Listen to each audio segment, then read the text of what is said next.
got a plan," he murmured near her ear, "and it'll only be nice for me." With a shrill cry, the woman grabbed at her hair as she was dragged down the hallway. The man ignored her as her neck whipped and jerked for freedom. He could hear the heavy breaths of struggle escape her lungs rapidly, and it fueled him. There was no greater trophy than the streetwalkers, lonely, young, but easily missed. They were the perfect candidates for consumption.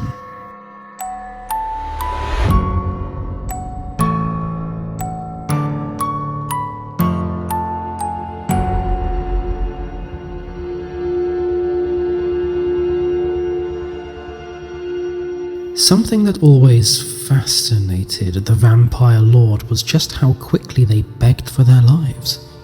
How could one beg for something as mundane and pathetic as wandering pathways and alleys for money?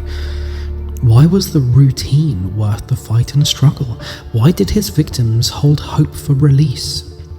He was simply saving them, he thought. He was choosing to cut their disappointments and meaningless lives shorter. Instead of dying cold and hungry, they would die warm and full. Additionally, the vampire lord stuck to his belief that his capturing of them gave the lowlifes purpose. Waiting on others to buy their next meals until they rotted down to dust was no longer to be their fate when left in his hands. No, those he found worthy of his time and company would be far more than that. Why, they would serve as his meal. That was the greatest gift. All their lives, the streetwalkers went on about asking for a hand in a loaf of bread or two just so they could survive the week. But he always offered something better, an end to their suffering. Sure, his victims screamed and howled to be let free, but the vampire lord knew within the depths of their beings the puny creatures hadn't wanted that at all. With their constant whining and crying about starvation and unfairness, his gift of death was a marvel, a godsend.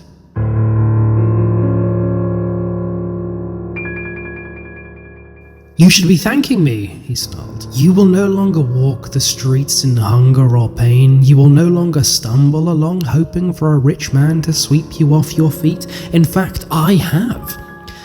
Word in the alley specifics my swooning was exactly what you hoped for, Maribeth." At the sound of her name, the woman's cries ceased.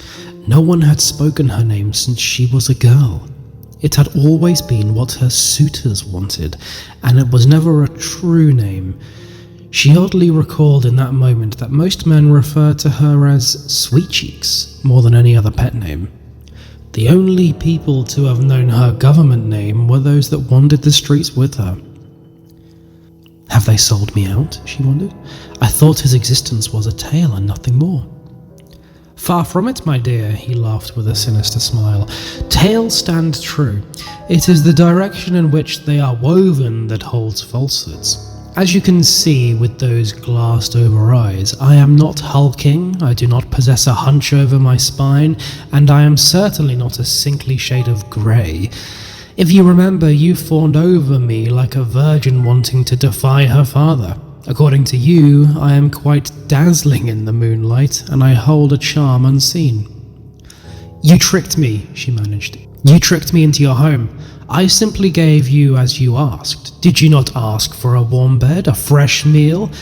I even offered you that bath you hadn't seen in nearly half a decade. I hardly believe that my kindness was a trick."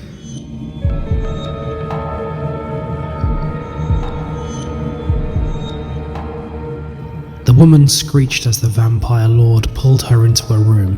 She understood that her fate would be death.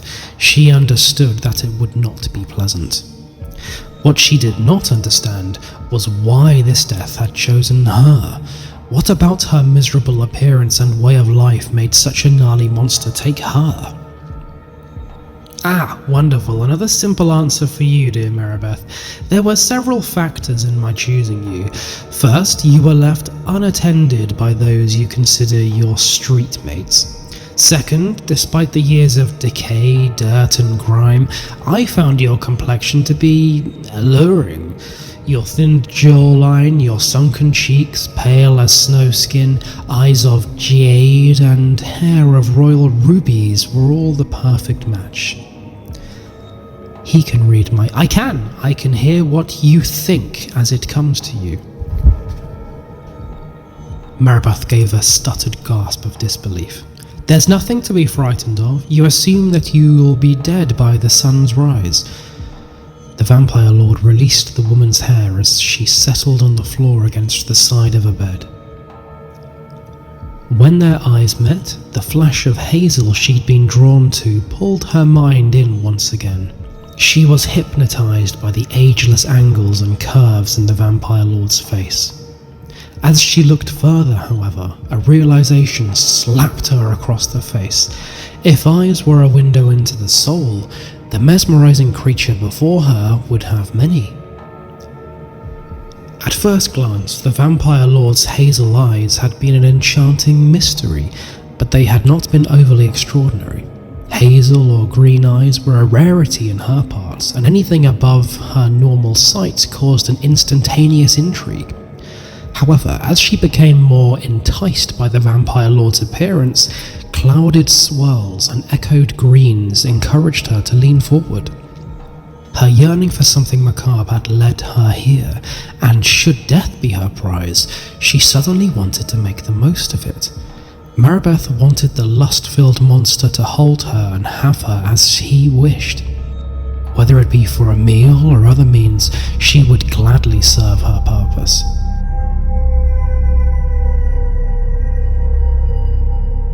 But why do I suddenly want this? She queried with a rapidly beating heart. Another gift for you, dear Maribeth, the vampire lord offered. My seduction brings you pleasure before the pain. It is the least I could do, you see. I understand this event is quite traumatic, and a struggle would only prove worse for us both. So, the vampire lord curled his left fingers into their palm and dragged the flat of his hand down her jaw. Let me take all that away. Maribeth nodded slowly, uncertainty heating her chest and flooding her cheeks with a flush that matched her hair. One more small thing, my dear, he said. I do not wish to kill you. That was never my intention. Despite my hatred and loathing of your kind, I have always made the decision for you. Maribeth stiffened but remained silent. You will not die by the next sun's rise. Instead, he cooed, my dear Maribeth, you shall be reborn. If you enjoyed this story, give some love to the author, but also subscribe to Jam Punch Storytelling, because I will be releasing a new horror story every single week. My name is George, this is Jam Punch, and I will see you next time.